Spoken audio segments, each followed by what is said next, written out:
Bismillahirrahmanirrahim. Assalamualaikum warahmatullahi wabarakatuh. Innal hamdalillah nahmaduhu wa nasta'inuhu wa nastaghfiruh wa na'udzu billahi min syururi anfusina wa min sayyiati a'malina. May yahdihillahu fala mudilla lahu wa may yudlil fala hadiya lahu. Asyhadu an la ilaha illallah wahdahu la syarikalah wa asyhadu anna Muhammadan abduhu wa rasuluh sallallahu alaihi wa ala alihi wa sahbihi wa man tabi'ahum bi ihsan ila yaumiddin. Amma ba'd. Alhamdulillah, kembali lagi kita melanjutkan majelis kitab Riyadhus Shalihin karya Imam An-Nawawi rahimahullahu taala. Kita masih melanjutkan hadis terakhir dalam bab ikhlas, yaitu terkait dengan orang yang terjebak di gua, yang mana alhamdulillah batu yang menutup mulut gua itu sudah terbuka tapi belum bisa keluar.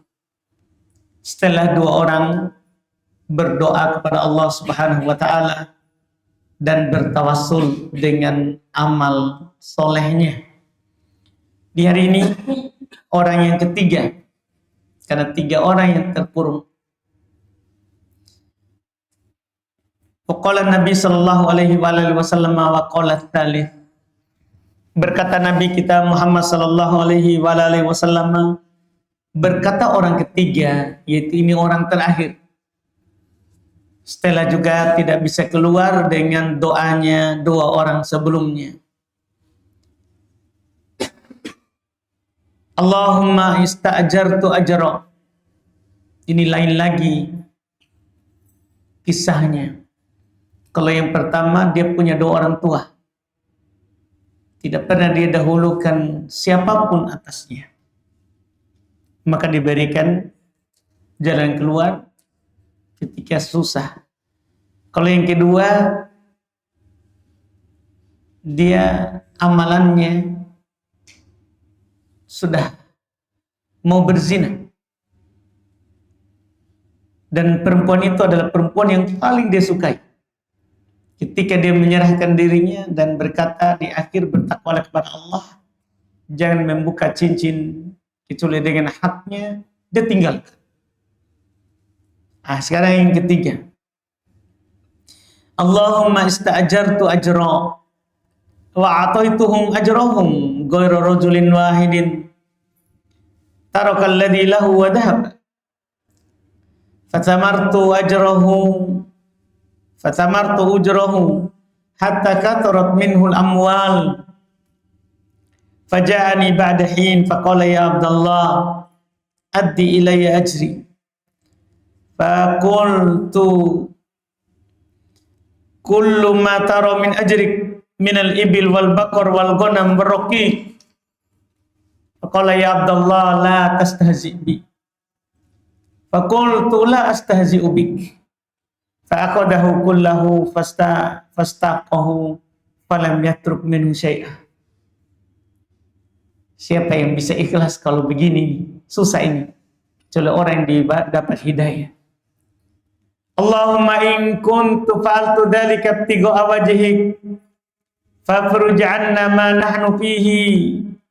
Famfarajat as-sakrah fakharaju yamshun. Masya Allah. Orang ketiga berkata, kata Nabi, ya Allah, dulu saya memperkerjakan beberapa karyawan dan digaji dengan sempurna. Saya telah memberikan semua gajinya, kecuali seorang laki-laki yang dia pergi belum ambil gaji.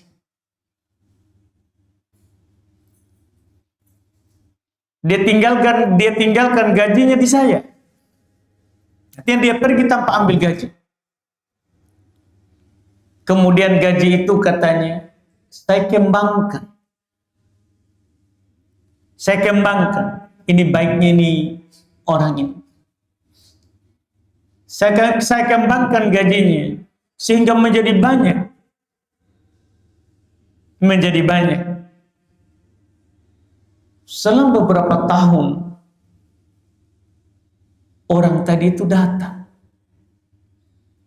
berkata, wahai fulan, wahai hamba Allah, berikan gajiku dulu. Jadi sekarang dia sebenarnya datang cuma mau menagih gajinya. Cuman kan gajinya sudah jadi barang. Sudah jadi onta, sudah jadi sapi, sudah jadi kambing.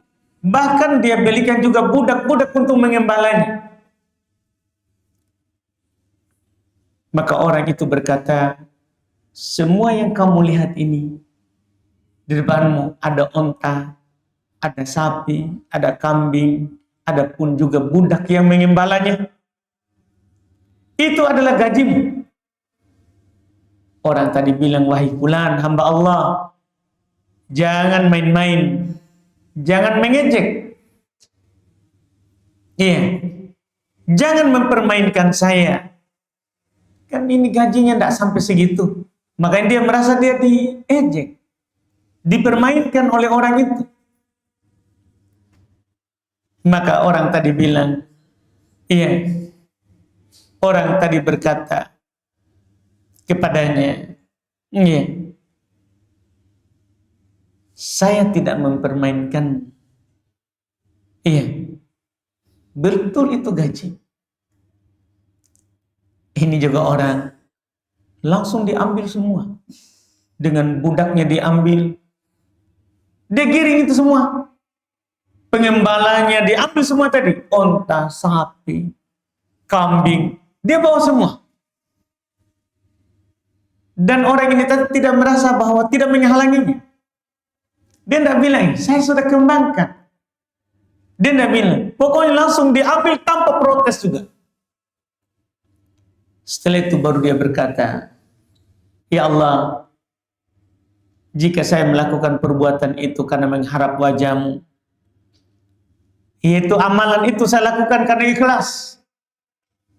Saya kembangkan itu gajinya tadi orang. Hanya pegawai. Dia kembangkan gajinya. Jadilah onta, jadilah sapi, jadilah kambing, bahkan ada lagi pengembalanya. Iya. Kalau saya lakukan itu karena mengharap murni wajah-Mu, maka geserkanlah batu itu. Maka bergeserlah batu itu dan mereka keluar berjalan. Ini, iya, keajaiban ikhlas namanya. Bahwa ikhlas itu bisa menjadi jalan keluar saat kita tidak memiliki jalan keluar.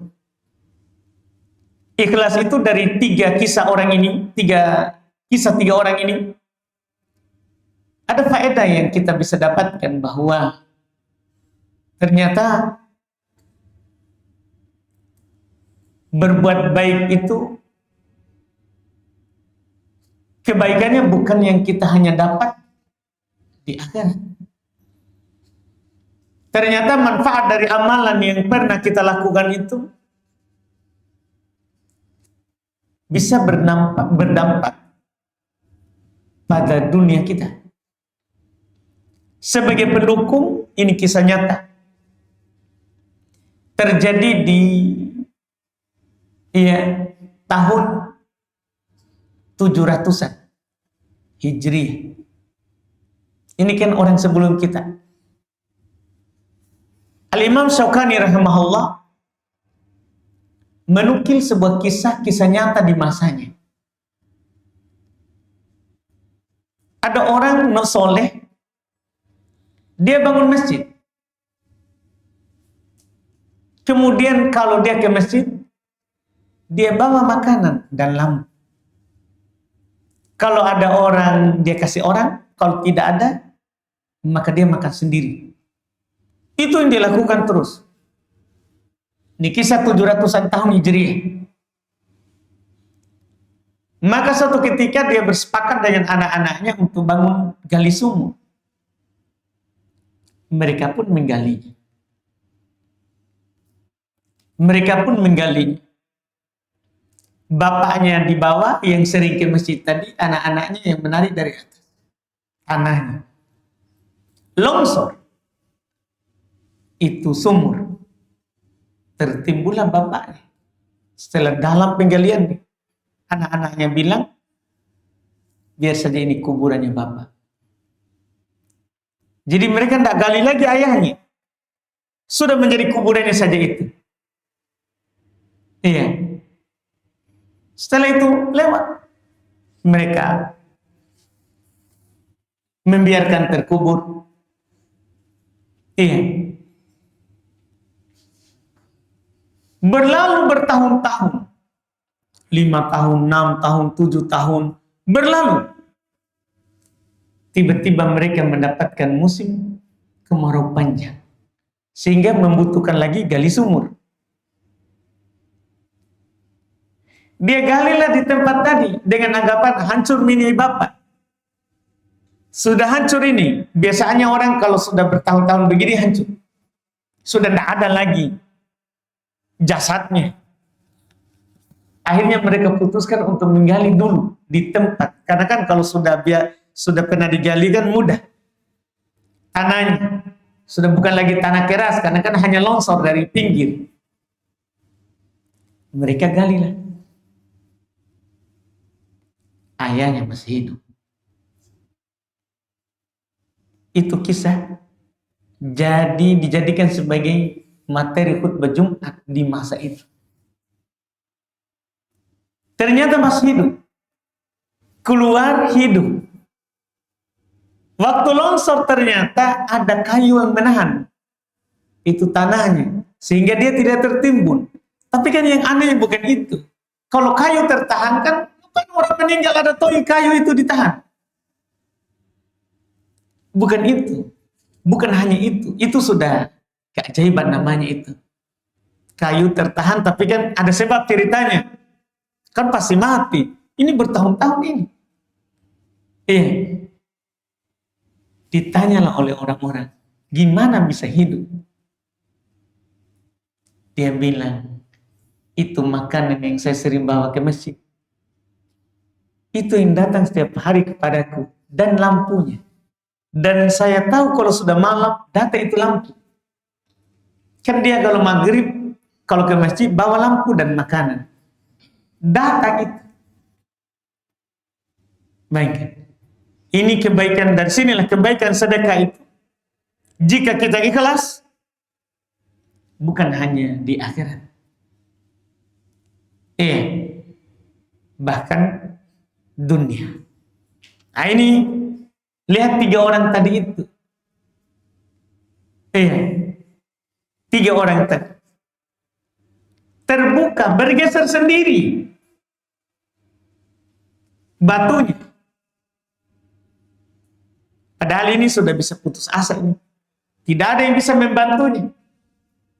Kecuali di mereka berdoa kepada Allah. Akhirnya, kata Nabi SAW, mereka keluar berjalan. Keluar berjalan. Ini sekali lagi besarnya manfaat keikhlasan di dalam beramal. Asal saya alhamdulillah amat bab ikhlas. Berikutnya adalah bab terkait dengan taubah. Ini bab tentang taubat. Kita ambil di pertemuan kita di pekan depan.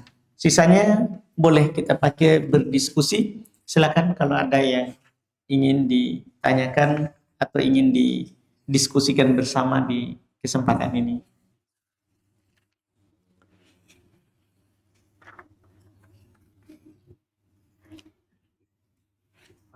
Silakan, Pak. Terima kasih, Ustaz. Luar biasa bahasan di minggu ini. Saya ingin kemudian minta nasihat dan terkait 3 kisah orang yang dibagi buatan ini. Salah satu amalan yang saya ingat tadi adalah bagaimana utamanya itu kalau kita bakti ke sehingga bisa menolong kita di saat ketik di sana dalam hadis tadi. kalau dikembangkan, Ustaz, apakah dalam praktik yang dicontohkan Nabi atau apakah ada riwayat khusus terkait bagaimana wujud bakti itu kepada orang tua? Maksudnya amalannya. Kalau dalam hadis ini kan bagaimana anak ini selalu mendahulukan orang tuanya dibanding siapapun. Kalau dalam pesan-pesan Nabi atau riwayat para sahabat, adakah amalan-amalan khusus yang dinisbatkan bahwa ini wujud bakti yang paling tinggi kedua orang? Itu yang pertama. Baik. Kemudian yang kedua sedikit terkait tentang niat. Ini kadang niat ini kalau kita berbuat baik kan itu kan nanti mudah sekali goyah. Hari ini mungkin ikhlas, tapi di pertengahan niatnya jadi berubah, berharap kebaikan dari manusia. Kira-kira bagaimana kiat Ustaz supaya niat ini lurus terus mengharap wajah Allah tadi? Terima kasih. Baik, Pak. Untuk yang pertama, alhamdulillah, sebenarnya semenjak Allah Subhanahu wa taala menetapkan dan mewajibkan untuk beribadah kepada Allah dan berbakti kepada orang tua di Quran, Pak, di surat Al-Isra, ketika turun ayat itu 23, Isra 23, wa qadara rabbuka alla ta'budu illa iyyahu wa bil walidaini ihsana. Rabbu telah menetapkan bahwa kalian tidak boleh beribadah kecuali kepadanya, dan kepada kedua orang tuamu berbaktilah. Setelahnya banyaklah turun tuntunan bentuk berbakti itu, apakah secara ucapan atau perbuatan. Di surah Al-Isra sendiri setelahnya langsung dikatakan fala taqul lahuma, itu di surah Isra, wala tanharhuma wa qul lahuma qawlan ma'rufa, itu bentuk bakti. Langsung di Quran Allah katakan jangan engkau menyatakan kepada keduanya perkataan itu bilang ini tadajur, Pak. Kalimat yang diinginkan adalah kalimat yang tidak senang, menghardiknya. Wala tanharhuma, jangan membentaknya, itu bentuk bakti itu tidak membentaknya. Wa qul lahuma qawlan karima, tapi katakanlah kepada keduanya ucapan yang mulia, ucapan yang sopan. Itu bentuk bakti. Kalau dalam ucapan Nabi Shallallahu Alaihi Wasallam, bentuk bakti adalah membuat orang tua itu selalu ridho kepada kita. Karena Nabi SAW bersabda, ridho Rabb fi ridhol walid. Ridhonya Allah itu, pencipta pengatur kita, ada pada ridhonya orang tua. Ada pada ridhonya orang tua. Yaitu dengan kita mentaatinya selama dalam kebaikan. Selama dalam kebaikan. Iya. Disebutkan bahwa Umar ibn Khattab, Abdullah bin Umar dikatakan oleh Nabi SAW kepadanya, ati abah, selalu kamu taat kepada bapak. Itu kita ikuti bapak, kita taati perintahnya selama bukan maksiat. Makanya dalam hadis Nabi SAW ada seorang lelaki datang minta izin kepada Nabi untuk berjihad. Nabi bertanya kepadanya, ahayyun walidat, apakah kedua orang tuamu masih hidup? Dia bilang, na'am, iya. Maka kata Nabi, fafihima fajahid, pada kedua orang tuamu berjihadlah. Dia taati dia, karena itu bentuk jihad. Selama mereka masih hidup, melayaninya, iya, dan melakukan apa saja yang dia inginkan. Tapi ada lagi bentuk bakti yang lain, wujudnya, yaitu mendoakan. mendoakannya. Jangan lupa ini Quran, ya. Dan firman Allah Subhanahu wa taala juga di surah Al-Isra 24 itu. Ya, Rabbirhamhuma kama rabbayani shaghira. Rabb, rahmatilah keduanya sebagaimana keduanya menyayangi saya waktu kecil. Iya, ini juga diisyaratkan oleh Nabi sallallahu alaihi wasallam apabila orang tua, apalagi orang tua sudah meninggal. Karena kan amalan orang tua kita terputus. Doanya anak sampai. Dalam hadis Nabi sallallahu alaihi wasallam. Itu wujud bakti. Yaitu wujud bakti. Iya. Dan kalau mau kita contoh dari salaf, bisa dari Abu Hurairah, bisa juga yang terkenal Uwais Al-Qarni, itu kan kisah-kisah sahih. Abu Hurairah dia masuk Islam itu kan tahun ke-7 Hijriah. Jadi beliau itu bersama Nabi itu hanya 3 tahun. Iya.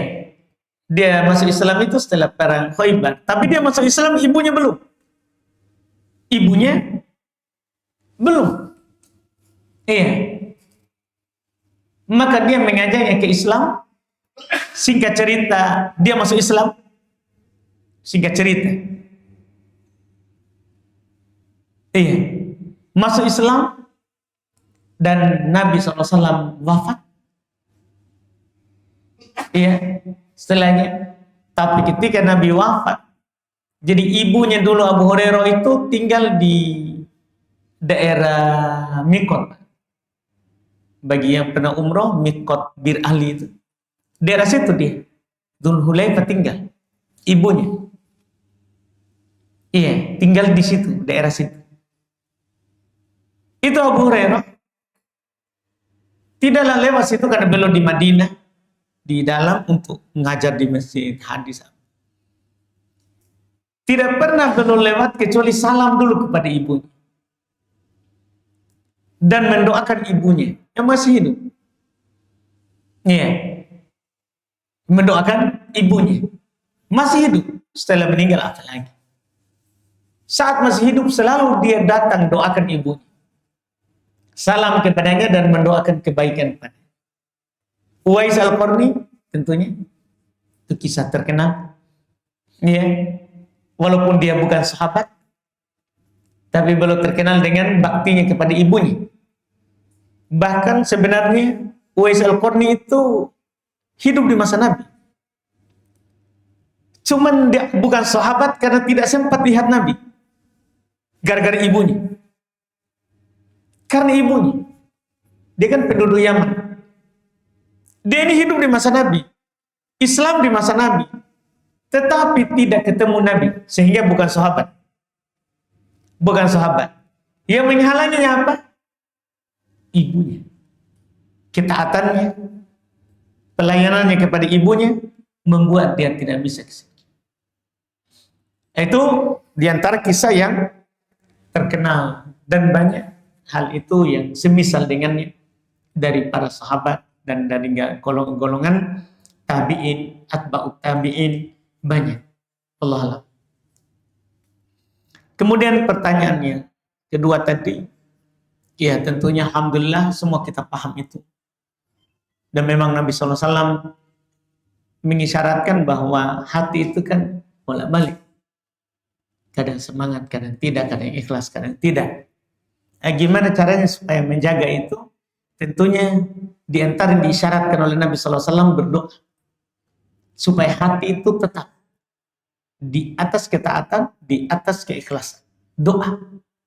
Seperti Nabi paling sering membaca doa kata Ummu Salamah, ya muqallibal qulub, tsabbit qalbi ala ta'atik, tsabbit qalbi ala dinik.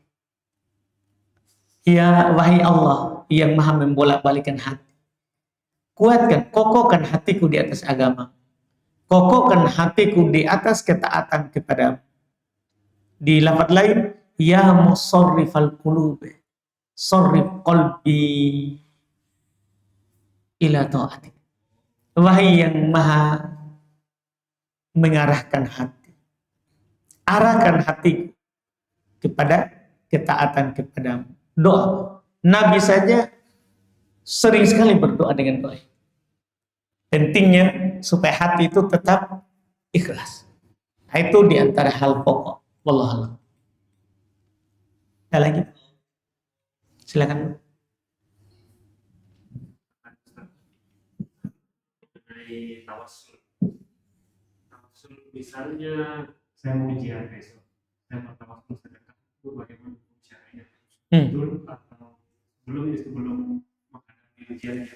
Baik. Tadi setelah kejadian. Baik. Kedua, Berarti kita bukan berdoa apa ya?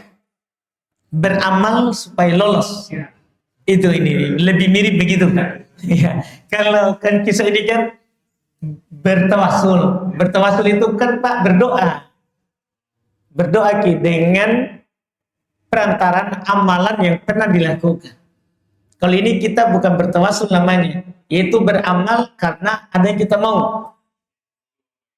Nah, kalau itu termasuk hal yang tidak boleh masuk di syirik kecil. Kalau di pembahasan para ulama, yaitu iradatud dunya bil amal.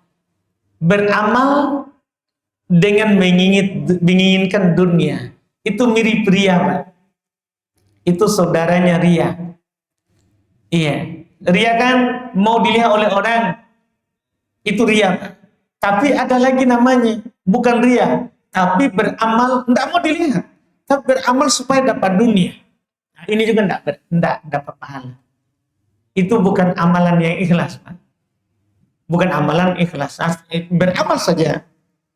Beramal saja. Dan Allah Subhanahu wa Ta'ala pasti akan memberikan kita jalan keluar. Begitu, Pak.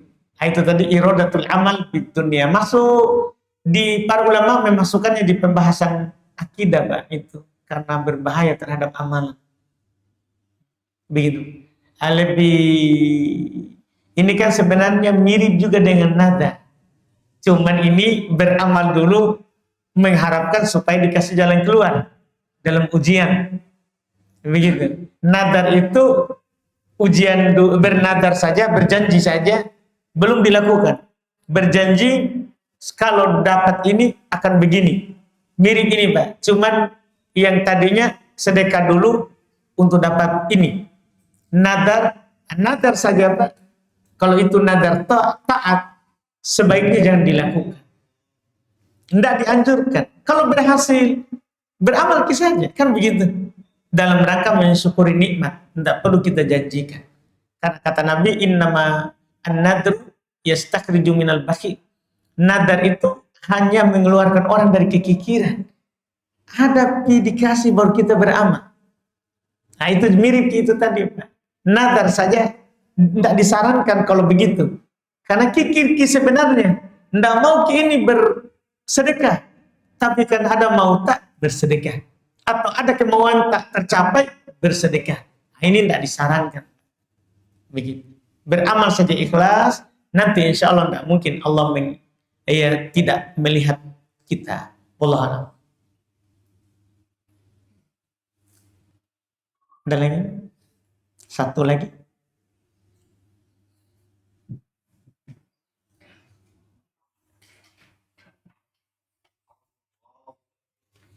Bismillah. Maaf, agak buat dari pembahasan hari ini, Ustaz. Cuma kan kita telah memasuki bulan Zulhijjah. Apakah ada nama-nama khusus yang diperintahkan pada bulan 10 hari awal bulan ini, dan juga yang tertulis yang lebih khusus itu Ustaz tanggal 9. Apakah memang ada betul yang dianjurkan oleh Nabi untuk kita lakukan selain orang yang melaksanakan haji di Arafah? Baik. Tanggal 9 amalan khusus adakan puasa 9 Dzulhijjah. Dalam hadits kata Nabi sallallahu alaihi wasallam, "Ahtasibu 'alallahi ayyukaffira as-sanata allati qablaha was-sanata allati ba'daha." Saya berharap kepada Allah menghapus dosa setahun sebelumnya dan setahun setelahnya. Di tanggal 9 nih. Itu amalan khusus bagi orang yang tidak berhaji. Juga amalan khusus tanggal 10 ada kurban. Ya, tanggal 10-nya kan ada amalan khusus, yaitu berkurban, berbagi kurban, ya bersedekah dengan kurban. Itu amalan khusus tanggal 10. Kemudian dari tanggal 1, hari ini tanggal 1. Kemarin tanggal 1. Dari tanggal 1 itu amalan apapun yang kita lakukan, dia menjadi amalan yang paling dicintai oleh Allah.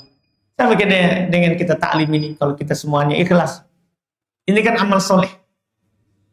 Kata Nabi SAW dalam hadits Ibnu Abbas, "Ma min ayyamin al-amal soleh ahabbu ilallahi min hadhil ayyamil ashr." Tidak ada hari-hari dalam kehidupan dunia ini amalan soleh pada hari-hari itu lebih Allah cintai daripada hari-hari yang 10 ini. Jadi amalan soleh apapun yang kita lakukan di 10 ini dari kemarin, apakah kita niatkan atau tidak, yang penting amal soleh. Walaupun kita tidak tahu ini sudah 1, yang penting kita lakukan amalan soleh ikhlas, maka itu menjadi amalan yang paling dicintai oleh Allah. Selama 10 hari ini, termasuk nanti tanggal 9-nya puasa, tanggal 10-nya berkurban. Itu dari amalan soleh. Hanya saja di tanggal 1 sampai 8 tidak ada khusus. Amalan apapun yang bisa kita lakukan. Kalau bisa puasa-puasa, sedekah-sedekah, sholat, wajib, sunnah. Itu semua amalan soleh. Tidak ada khususnya. Wallahu a'lam. Silakan. Kalau doa khusus tanggal 9, Doa khusus di hari 9, hari ke-9 bulan Zulhijjah, apakah ada? bagi orang yang di sana kan khairu ma qultu ana wan nabiyuna la ilaha illallah. Itu ada hadis. Orang yang terbaik yang saya katakan di hari Arafah. Tapi itu apakah umum untuk selain yang haji atau khusus? Bisa umum, bisa juga khusus untuk orang yang haji, yang sedang berwukuf di Arafah. Iya. Wallahu a'lam. Kalau jamaah haji tentunya amalannya amalan haji ya. Tidak ada lagi yang lebih utama daripada itu. Tidak ada lagi yang lebih utama daripada Allah alam. Kita cukupkan. Insya Allah kita lanjut lagi nanti. Berarti sudah bab baru nanti Pak ya. Masya Allah. Sudah banyak sekali majelis ini hanya di bab ini yang kita bahas. Alhamdulillah akhirnya ganti bab. Ya nanti bab at-taubah. Bab terkait dengan taubat. Insyaallah taala subhanaka hamdik asyhadu an la ilaha illa anta astaghfiruka wa atubu ilaik. Assalamualaikum warahmatullahi wabarakatuh.